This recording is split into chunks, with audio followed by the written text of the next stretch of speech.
नमस्कार दोस्तों। आज की वीडियो हम बात करने वाले हैं पार्ट 2 की जियो आईटी के क्वेश्चन पेपर के बारे में, जो कि HPPSC public service commission Shimla में आया था।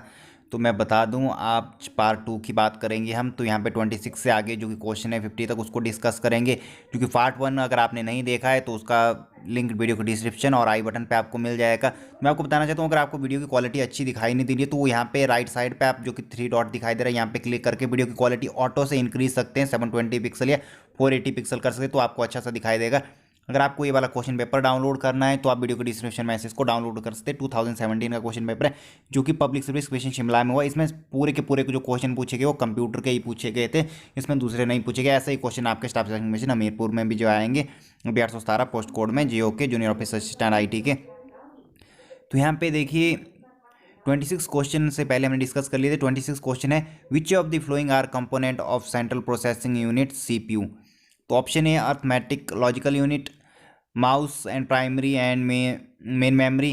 फिर सेकंड ऑप्शन है अर्थमेटिक ALU, प्राइम यहाँ पे printer and primary memory and यहाँ पे मेन मेमोरी। और नेक्स्ट है CU control unit, monitor and primary memory और मेन मेमोरी। फिर नेक्स्ट है ऑप्शन डी है arithmetic logical unit, ALU control unit and primary main memory. तो आप सोचिए कौन सा होगा इसका। तो इसकी है ऑप्शन है आंसर डी, यहाँ पे ALU अर्थमेटिक लॉजिकल यूनिट और control unit and primary memory, ये यहाँ पे CPU सेंट्रल प्रोसेसिंग यूनिट का काम होता है। अर्थमेटिक लॉजिकल जो आपने डायग्राम भी पढ़ा होगा, जिसने कंप्यूटर पढ़ा होगा उसको पता होगा, इसका एक डायग्राम भी बनता है। तो उसमें पूरा का पूरा यहाँ पे बताया होता है। पहले यहाँ पे ALU आता है, अर्थमेटिक लॉजिकल यूनिट होता है, उसके बाद डाटा कंट्रोल होता है, उसके बाद जो कि प्राइमरी मेमोरी में स्टोर होता है, उसके बाद आउटपुट नीचे शो होता है, जो कि यहाँ पे फोर्थ उसके बाद आता है। अगर नेक्स्ट हम बात करें, अगर आपने अभी तक हमारा चैनल सब्सक्राइब नहीं किया तो इस वीडियो के लिए चैनल को जरूर सब्सक्राइब कीजिएगा। और साथ में हम जो कि इसकी सीरीज़ भी बनाने वाले हैं, जो कि जियो के लिए अलग से क्वेश्चन पेपर कैसे आएंगे, क्वेश्चन आते हैं और भी स्टेट के क्वेश्चन पेपर को डिस्कस करेंगे, तो उसके लिए चैनल को जरूर सब्सक्राइब कीजिएगा। नेक्स्ट क्वेश्चन है यहाँ पे question number 27, what is the full form of URL। तो यहाँ पे देखिए सारे के सारे क्वेश्चन इंटरनेट से पूछे गए हैं। एक स्टेप आगे IT से रिलेटेड क्वेश्चन पूछेंगे और IP से पूछेंगे। यहाँ पे जो कि मेन जो कि एप्लीकेशन सॉफ्टवेयर से रिलेटेड काफ़ी कम पूछे गए और एप्लीकेशन से रिलेटेड भी, जैसे माइक्रोसॉफ्ट ऑफिस।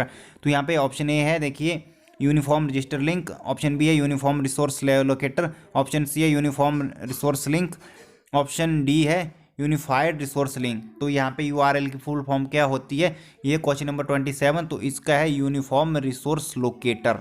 URL देखिए, आपको कई बार URL दिया जाता है, शॉर्ट लिंक दिया जाता है, जिसको हम यहाँ पे बोलते हैं लिंक। तो यहाँ पे उसकी फुल फॉर्म होती है URL की, यहाँ पे यूनिफॉर्म रिसोर्स लोकेटर की, जो कि हम लिंक बोलते हैं, जिसको यहाँ पे 27 की URL की हुई। तो यहाँ पे अगर आप लिंक सोचते होंगे इसको, तो लिंक नहीं होती है, इसकी लोकेटर होती है URL की। तो हम बट हालांकि जिसको लिंक बोलते हैं, आपको लिंक दिया जाता है एक छोटा सा, ऑप्शन बी है इसकी।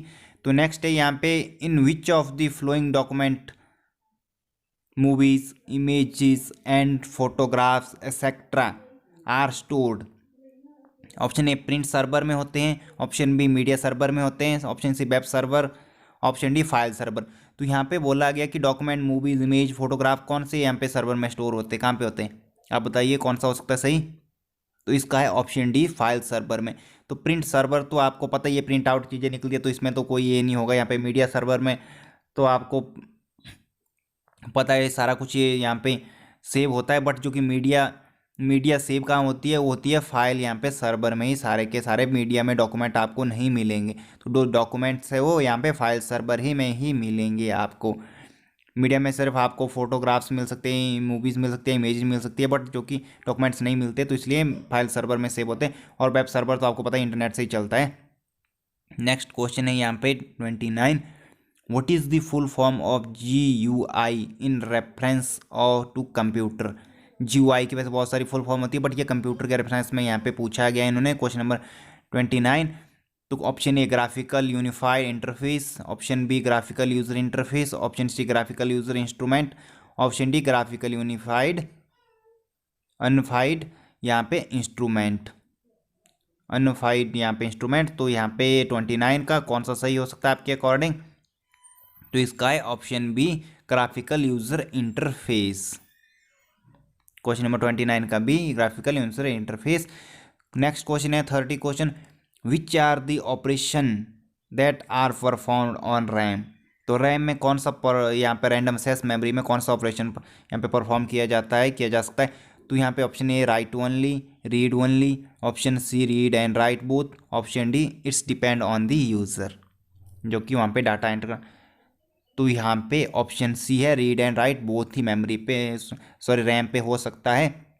तो आप सभी ने सुना भी होता है कि फ़ोन की रैम 3 GB 32 GB, तो जो कि 3 GB वो रैम होता है रैंडम एक्सेस मेमोरी, और जो कि रोम होता है 32 GB होता है रीड ओनली मेमोरी। तो जो कि रोम होता है ROM रीड ओनली मेमोरी, उसमें सिर्फ आप पढ़ ही सकते हो, सिर्फ ओनली रीड ही कर सकते हो, राइट नहीं कर सकते हो। रैम में आप रीड भी कर सकते हो और राइट भी कर सकते हो, जो लिखते हो वो आप पढ़ भी सकते हो। तो यही बात है। तो आप यहाँ पे जो कि रैम में डाटा सेव नहीं होता है, रोम में सेव होता है। फ़र्क इन दोनों में है, अगर डिफरेंस आपका आता है। नेक्स्ट क्वेश्चन है 31, which of the following is the outcome of data processing?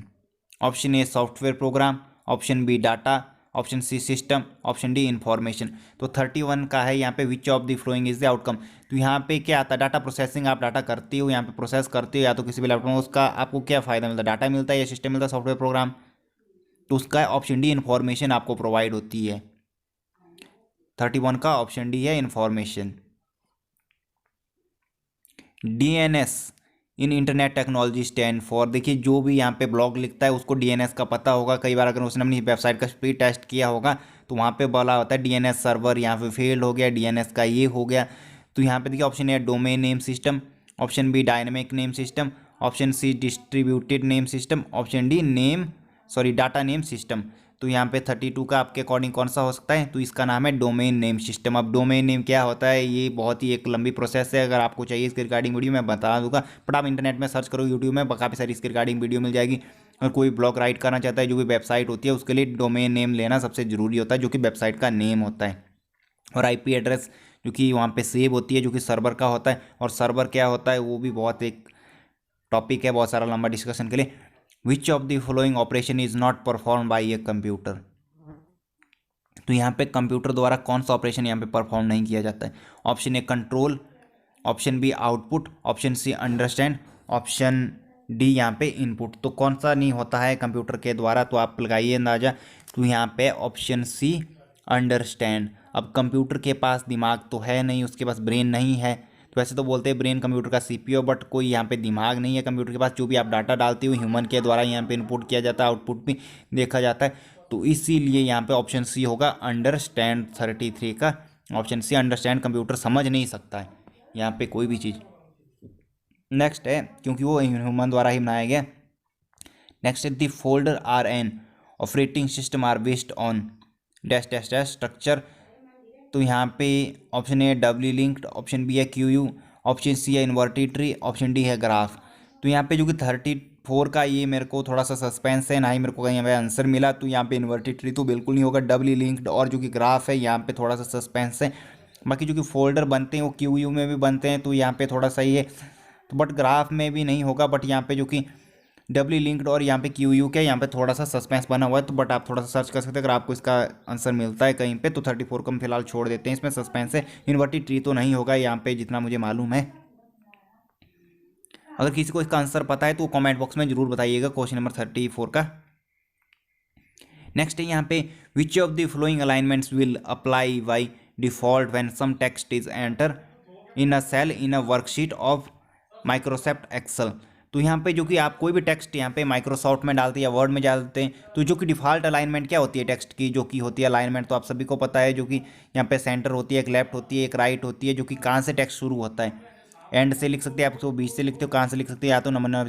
तो कौन सा होगा यहाँ पे? लेफ्ट होती है वो, यहाँ पे डिफ़ॉल्ट अलाइनमेंट होती है। अगर किसी ने ब्लॉग लिखा होगा, अगर माइक्रोसॉफ्ट में या MS ऑफिस में या पावर पॉइंट में भी कहीं भी किसी ने टाइपिंग की होती है, तो जो डिफ़ॉल्ट होती है वो लेफ्ट साइड ही होती है। ऑप्शन यहाँ पे नेक्स्ट क्वेश्चन है 36, which of the following addressing modes can be use for writing formula in a cell और वर्कशीट इन माइक्रोसॉफ्ट एक्सेल? तो ऑप्शन ए है रिलेटिव, ऑप्शन बी है एब्सोल्यूट, ऑप्शन सी है मिक्स्ड, ऑप्शन डी है all of this. तो इसका होगा all of this, जो कि रिलेटिव भी होता है, एब्सोल्यूट भी होता है और मिक्स्ड भी होता है। तो सारा का सारा। तो नेक्स्ट यहाँ पे फुल फॉर्म पूछी गई है, देखिए what is the hyperlink? Option A it is use to save the website, option B है it is use to link web page, option C है it is link which is representative to user, option D है none of the above. तो यहाँ पे आप सोचिए hyper link क्या होता है। जब भी आप कोई भी पैराग्राफ लिखते हो, मैं आपको थोड़ा सा बताता हूँ, अगर आपने देखा भी होगा किसी वेबसाइट में, तो वहाँ पे थोड़ा सा जो कि ब्लू कलर का कोई भी आपको सेंटेंस दिखाई दे जाता है, ब्लू या उसको किसी भी कलर में देते हैं, उस पर आप अगर क्लिक करते हो या तो देखना वो आपको दूसरी वेबसाइट पे यहाँ पे रीडायरेक्ट कर देता है। तो वो होता है हाइपर लिंक। तो इसका मतलब होता है जो कि हाइपर लिंक दिया जाता है, it is use to link web pages. आप इस दूसरे वेब पेजेस को यहाँ पे लिंक कर सकते हैं किसी भी सेंटेंस में। तो और वो हाइपर लिंक जैसा हुआ होता है, थोड़ा सा उभरा जैसा हुआ होता है, या तो उसका कलर चेंज कर दिया जाता है, या तो कोई लोग बोल्ड कर देते हैं उसको। तो वहाँ पे जैसे ही आप क्लिक कर देते हो आप दूसरे पेज पर रिडायरेक्ट हो जाओगे। तो ये ऑप्शन भी, it is use to link the web pages. तो आपने देखा भी होगा कई बार, आपने अगर ब्राउजिंग की होगी, जैसे डाउनलोड का होता है लिंक होता है, वो भी वैसे हाइपर लिंक ही होता है। नेक्स्ट है यहाँ पे 38, which of the following is not a component in multimedia. Option A audio, option B video, option C data, option D pen drive. तो 38 का आपका है ऑप्शन डी पेन ड्राइव। यहाँ पे मल्टीमीडिया का नहीं, ऑडियो भी मल्टीमीडिया में होती है, वीडियो भी होती है, और यहाँ पे डाटा भी होता है। तो नेक्स्ट है यहाँ पे IPR स्टैंड फॉर। तो एक IPR तो होता है इंस्टीट्यूट ऑफ प्लाज्मा रिसर्च, जो कि इंडियन गवर्नमेंट का है। तो यहाँ पे उसकी फुल फॉर्म नहीं पूछी गई, इंटरनेट से रिलेटेड ही पूछी गई है। तो IPR वो भी होता है इंस्टीट्यूट ऑफ यहाँ पे प्लाज्मा एंड रिसर्च, जो कि वहाँ पे वैकेंसीज वगैरह भी काफ़ी सारी आती है। तो यहाँ पे ऑप्शन ए है intellectual property rights, option B illegal property right, option C intellectual property rights, तो ऑप्शन डी यहाँ पे नन ऑफ दिस। तो इसका होगा ऑप्शन ए यहाँ पे इंटेलेक्चुअल प्रॉपर्टी राइट। तो यहाँ पे राइट्स होता है, कॉपीराइट वगैरह बहुत सारे होता है, इंटेलेक्चुअल तो ये कंप्यूटर की फील्ड में इसका IPR का फॉर्म होते हैं इंटेलेक्चुअल प्रॉपर्टी राइट्स। तो यहाँ पे नेक्स्ट क्वेश्चन है आपका, ऑप्शन ए इसका था 39 का। नेक्स्ट है यहाँ पे 40, विच of the following is not true for Microsoft PowerPoint presentation. तो इसका भी मेरे को यहाँ पे थोड़ा सा सस्पेंस है बना हुआ है। तो यहाँ पे जो कि चारों की चारों ऑप्शन है, अगर आपको किसी का आंसर इसका पता है तो आप बता सकते हो, इसका भी कमेंट बॉक्स में आप आंसर दे दीजिएगा। The slide can be run with the help of slide show. तो ये भी सही है वैसे में कि यहाँ पे स्लाइड शो की मदद से ही जो कि स्लाइड बनती है यहाँ पे रन की जाती है। ऐसे स्लाइड शो होता नहीं है, तो F5 वगैरह जो होता है उसी से होता है। तो the access to a particular slide can be restricted. तो इसका मेरे को थोड़ा सा समझ नहीं आया, जो कोई भी एक वैसे तो रिस्ट्रिक्ट की जा सकती है, जो कि फाइल का एक्सेस होता है किसी भी स्लाइड शो का एक। तो नेक्स्ट है यहाँ पे the transaction speed of the slide show can be adjusted before the running the slide show. Yes, की जा सकती है। उससे पहले आप अगर स्लाइड शो की यहाँ पे स्पीड जो कि ट्रांजिशन होता है, आप सभी को पता है, जैसे ट्रांजिशन चेंज होता है, जैसे उसको चेंज किया जा सकता है, एडजस्ट किया जा सकता है, सॉरी चेंज नहीं। तो यहाँ पे बोला गया the transition speed of the slides can not be adjusted before running the slide show. तो आप अगर स्लाइड शो रन कर देता है तो उसके बाद, या बोला गया adjusted before running the slide show. तो यहाँ पे इसमें भी बोला can not be adjusted before running the slide show. Speed भी एडजस्ट की सकती है वैसे before the running the slide show से पहले। तो यहाँ पे ऑप्शन डी और ऑप्शन बी में से लग रहा है, वैसे ऑप्शन बी हो सकता है, बट मैं यहाँ पे श्योर नहीं हूँ, तो आप इसके बारे में थोड़ा सा देख लीजिएगा। तो इसमें ऐसे सारे के सारे मेरे को ट्रू ही लग रहे हैं। यहाँ पे बोला गया नॉट ट्रू, तो आप ऑप्शन बी या डी ये दोनों में से कोई एक हो सकता है, बट यहाँ पे उतना मेरे को सस्पेंस ही है। तो आप इसके बारे में आंसर जरूर दीजिएगा, जवाब आपको क्या लगता है। नेक्स्ट क्वेश्चन है the full form of SQL is. Option A standard query language, option B structured query language, option C है standard query language, option D है स्ट्रक्चर्ड क्वेरी यहाँ पे लैंग्वेज। तो यहाँ पे इसका होगा 41 का option D structured query language. Query, sorry ऊपर मैंने क्यूइंग था, ये क्यूइंग था, ऊपर क्वेरी था, क्यूइंग था, यहाँ पे क्वेरी नहीं था। तो यहाँ पे देख सकते हैं जो कि SQL होता है, MSQL, ये वहाँ पे जो कि वेबसाइट में होते हैं। जब भी आप यहाँ पे होस्टिंग में जाते हैं तो वहाँ पे आपको cPanel दिया जाता है, तो वहाँ पे आपको ये सारी MSQL वगैरह वहाँ पे ये मिल जाएंगे। तो SQL यहाँ पे स्ट्रक्चर क्वेरी लैंग्वेज हो गया। जो भी वर्डप्रेस वगैरह यूज़ करते होंगे अगर लिखने के लिए, उनको थोड़ा सा नॉलेज होगा इसके बारे में। तो यहाँ पे next attribute in a table in a foreign key if the dot key from another table is used an attribute in that table। ये ऑप्शन है कैंडिडेट, ऑप्शन बी सुपर की, यहाँ पे primary key, option D foreign की। तो इसका भी थोड़ा सा सस्पेंस है, यहाँ पे प्राइमरी होगा या फॉरेन की होगा इसका answer.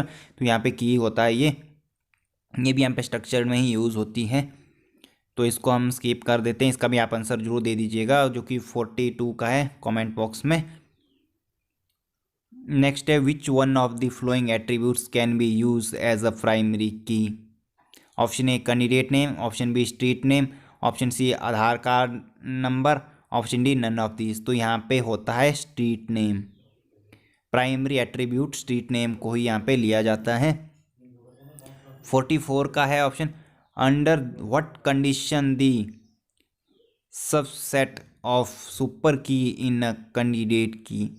Option A all subset are super keys, option B subset is a super key, option C none proper subset is a super key, option D each subset is a super key. तो इसका होगा option C no proper subset is a super key. Option C 44 का। Next question है यहाँ पे 45, create table employ name varchar ID integrator integer ID integer यहाँ पे what type of statement in this. तो ऑप्शन ए है view, option B DCL, option C DML, option D है DDL। तो इसका होगा DDL। यहाँ पे डिजिट कुछ इसकी फॉर्म होती है आगे जाके। तो ऑप्शन डी DDL है इसका डाटा कुछ ऐसा फॉर्म है शायद। तो उसका मैं आपको बता देता, थोड़ा सा मैं भूल गया हूँ इसके रिगार्डिंग। तो यहाँ पे नेक्स्ट क्वेश्चन है 46, which of the following device can be use to connect a computer to the internet through a telephone line. Option A modem, option B hub HUV, option C extension board, option D है यहाँ पे none of these. तो यहाँ पे देखिए जो कि आपका इंटरनेट टेलीफोन लाइन जो आती है, तो उसको आप अपने कंप्यूटर को जो ये इंटरनेट से कैसे कनेक्ट, आपका जो कंप्यूटर है उसको इंटरनेट से आप कैसे कनेक्ट करते हो, वायर लगा के या कैसे करते हो। जो कि टेलीफोन की लाइन आई होती है, तो आजकल आ रहा है, आपने सुना भी होगा ब्रॉडबैंड वगैरह जो कि चलते हैं, तो वो कैसे चलते हैं। उसके लिए मॉडम लगाया होता है, जो कि ब्रॉडबैंड लाइन भी आती है, आपने सुना होगा। तो मॉडम होता है घर में लगता है कहीं भी, जो कि वाईफाई की तरह होता है, उसमें लाइन लगती है जो कि आपकी केबल आती है उसके पीछे, फिर जो कि वाईफाई आगे डिस्प्ले यहाँ पे होता है, तो उसको मॉडम बोलते हैं। यहाँ पे DLS मॉडम शायद आई थिंक कोई यूज होता है आज की डेट में सबसे ज़्यादा। अगर हम बात करें नेक्स्ट क्वेश्चन की, विच of the following does not work on the principle of, यहाँ पे लिखा गया है कि इमेजिनेशन नहीं, ये लिखा गया है आपका मैग्नेटाइजेशन लिखा है ये। Which of the following does not work on the principle of magnetization. तो यहाँ पे ऑप्शन ए है hard disk drive, option B है floppy disk drive, option C है मैग्नेटिक टाइप, ऑप्शन डी है पेन ड्राइव। तो ये सारे के सारे देखिए, तो यहाँ पे मैग्नेटिक टेप था, यहाँ पे ऑप्शन सी आपका। तो यहाँ पे सारे के सारे देखिए तीनों तो सेम ही है, यहाँ पे हार्ड डिस्क ड्राइव, यहाँ पे फ्लॉपी डिस्क ड्राइव और मैग्नेटिक टेप, ये भी सेम ही है। तो इसका होगा ऑप्शन डी पेन ड्राइव, जो कि 47 का, क्योंकि थोड़ा सा डिफरेंट है तो इसका पेन ड्राइव होगा। क्योंकि मैग्नेटाइजेशन में प्रिंसिपल ऑफ यहाँ पे पेन ड्राइव भी वर्क नहीं कर सकती, क्योंकि फ्लॉपी भी वही लगता था जैसे रोल आउट होती थी, देखिए ड्रम में जैसे घूमती थी, आपने अगर देखा होगा DVD। हार्ड डिस्क भी वही घूमने का ही काम करती थी जहाँ से ड्राइव में डालता, और मैग्नेटिक टेप भी वही होती थी जो कि सबसे पुराने टाइम में यूज़ होती थी। जो कि मैग्नेटिक टेप वो एक यहाँ से लगाया होता, आपने ओल्ड मूवी में देखा होगा, एंटिक पीस होता था जो कि। तो यहाँ पे पेन ड्राइव होता है जो जस्ट डालते हैं, वो घूमता नहीं है वहाँ पे कोई भी। यहाँ पे ये जो कि मैग्नेटिक चिप उस पर नहीं लगी होती है, मैग्नेटिक चिप तो लगी होती है सॉरी, बट वो घूमती नहीं है, जैसे रोल नहीं होती है राउंड फिगर में। अगर नेक्स्ट बात करें हम 48 क्वेश्चन की, तो which of the following statement is false. तो यहाँ पे 48 का है the mouse can be use to scroll move the cursor, option B है keyboard can be use an output device, option C है DVD can be use to store the data permanently, option D है mic can be use to record voice in a computer. तो जल्दी से सोचिए कौन सा हो सकता हो, ABCD आप बताइएगा, बहुत ही ईजी क्वेश्चन यहाँ पे है ये। तो इसका है option B keyboard can be use an input device. तो ये फॉल्स है यहाँ पे। देखिए कीबोर्ड यहाँ पे आउटपुट नहीं दिखाता, आउटपुट आपका मॉनिटर दिखाता है जो कि स्क्रीन होती है, और जो कि आपका प्रिंटर होता है, वहाँ पे अगर प्रिंट आउट निकल जाए तो ये आउटपुट डिवाइसेस है। तो आउटपुट इनपुट डिवाइसेस कौन कौन से थे इसके बारे में आप जरूर पढ़ लीजिएगा। कीबोर्ड्स इनपुट डिवाइस है जिससे आप डाटा एंट्री कर सकते हो। जो नेक्स्ट क्वेश्चन है यहाँ पे, which of the following is not a key on the keyboard of a normal PC। Option A plus, option B है F, option C tab, option D SYS।